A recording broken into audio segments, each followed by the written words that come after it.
దాటినటువంటి ప్రతి మహిళకి 1500 రూపాయలు ఇస్తానని చెప్పాడు. అంటే సంవత్సరానికి 18 సంవత్సరాలు దాటినటువంటి ఈ రాష్ట్రంలో ఉన్నటువంటి మహిళలు 60 సంవత్సరాల లోపు మహిళలకి ఒక్కొక్క మహిళకి 18,000 రూపాయలు చొప్పున 2 సంవత్సరాల నుంచి 36,000 రూపాయలు బాకీ ఉన్నాడు. అదేవిధంగా ఈ రాష్ట్రంలో ఉన్నటువంటి 30 లక్షల మంది నిరుద్యోగులకి 3,000 రూపాయలు నిరుద్యోగ గుర్తిస్తానని చెప్పాడు. ₹1 బిళ్ళ కూడా ఇవ్వలేదు. వాళ్ళకి 30 లక్షల మంది నిరుద్యోగులకి మరి 72,000 రూపాయలు ఆయన బాకీ ఉన్నాడు.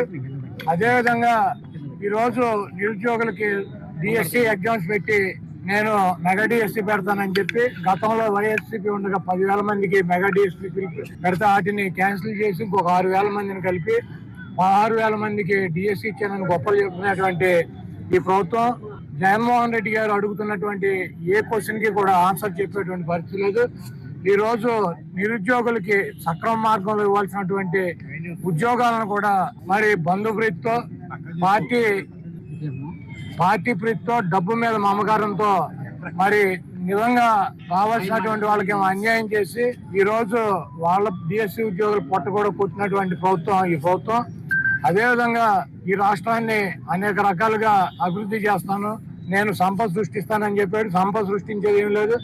జగన్మోహన్ రెడ్డి గారు 3,50,000 కోట్ల రూపాయలు 5 సంవత్సరాలు అప్పు చేసి 3 లక్షల కోట్ల రూపాయలు ప్రజలకే సంక్షేమ కార్యక్రమాల ద్వారా అందిస్తే ఓకే గగ్గోలు పెట్టినటువంటి ప్రభుత్వం ఈ రోజు 3,50,000 కోట్ల రూపాయల పైన ఈ 2 సంవత్సరాల్లో అప్పులు చేసి అంతా కూడా ఆ కాంట్రాక్టు ఈ కాంట్రాక్టు ఈ వర్క్ ఆ వర్క్ అని చెప్పి ప్రజల సొమ్ముని లూటీ చేసి దోచుకునేటువంటి కార్యక్రమం మరి చంద్రబాబు చేస్తున్నాడు.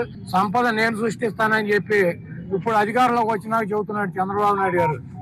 సంపద నేనుగా సృష్టించడం, సంపద సృష్టిస్తాం అంటే పిల్లల్ని ఎక్కువ మందిని ఎవరికంటూ ఆడు ఎక్కువ సంపద సృష్టించినట్టు. నేను మా అబ్బాయి సంపద సృష్టించేటువంటి పరిస్థితుల్లో లేవు కాబట్టి మీరే మీ సంపదను మీరు సృష్టించుకోండి, మేమిద్దరం చేతగాని వాళ్ళం, మాకేమి సంపద సృష్టించలేదు, మేము ఒక్కొక్కరిని సృష్టించాం, మీరు 4గురిని 5గురిని 10 మందిని మీరు సృష్టించుకోమని చెప్పి మనకి చంద్రబాబు నాయుడు కథలు చెబుతున్నటువంటి పరిస్థితి ఉంది. అదేవిధంగా జగన్మోహన్ రెడ్డి గారిని మా పార్టీని గొడ్డల పార్టీ అని చెప్పి చంద్రబాబు, లోకేష్, తెలుగుదేశం పార్టీలో ఉన్నటువంటి ప్రతి వాళ్ళతోనూ ఆయన ఎల్లో మీడియాతో మాట్లాడిస్తున్నాడు. అవును, జగన్మోహన్ రెడ్డి గారు ఆయన పార్టీ డెఫినెట్ గా తెలుగుదేశం పార్టీ గొడ్డల పార్టీ లాగానే కనపడుతుంది. అది గొడ్డలు మామూలు గొడ్డలు కాదు, పరశురాముడి గొడ్డలే. గతంలో మనం చూసాం చరిత్ర. గొడ్డలు ఎవరి దగ్గర ఉండేది? శివుడి దగ్గర ఉండేది. శివుడి చేతులు ఇప్పుడు కూడా ఉంటది. ప్రతి మనం శివుడికి పూజ చేసే వాళ్ళకి తెలుస్తుంది. శివుడి చేతిలో ఒక చేతిలో గొడ్డలు ఉంటది, 2 దుర్గామాత చేతిలో గొడ్డలు ఉంటుంది, 3 విఘ్నేశ్వరుడి చేతిలో గొడ్డలు ఉంటది. ఆ గొడ్డల్ని తపస్సు చేస్తే పరశురాముడికి ఇచ్చారు. ఆ పరశురాముడు ఆ గొడ్డలతో ఆ రోజు ఉన్నటువంటి రాజుల్ని చంద్రబాబు లాగా మదం ఎక్కి ఒళ్ళు బలిసి ప్రజలను హింసించేటువంటి రాజుల్ని తెగనరికాడు. 21 సార్లు భూమి చుట్టూ తిరిగి పరశురాముడు. ఈ రోజు 29లో చంద్రబాబు నాయుడు తుప్పు గొడ్డలు మాకు అవసరంలా. ఈ రోజు చంద్రబాబు నాయుడు గొడ్డలతో సంబంధం లేకుండా ఈ రాష్ట్ర ప్రజలు 2029లో పరశురాముడి గొడ్డలు జగన్మోహన్ రెడ్డి గారికి అందించబోతున్నారు.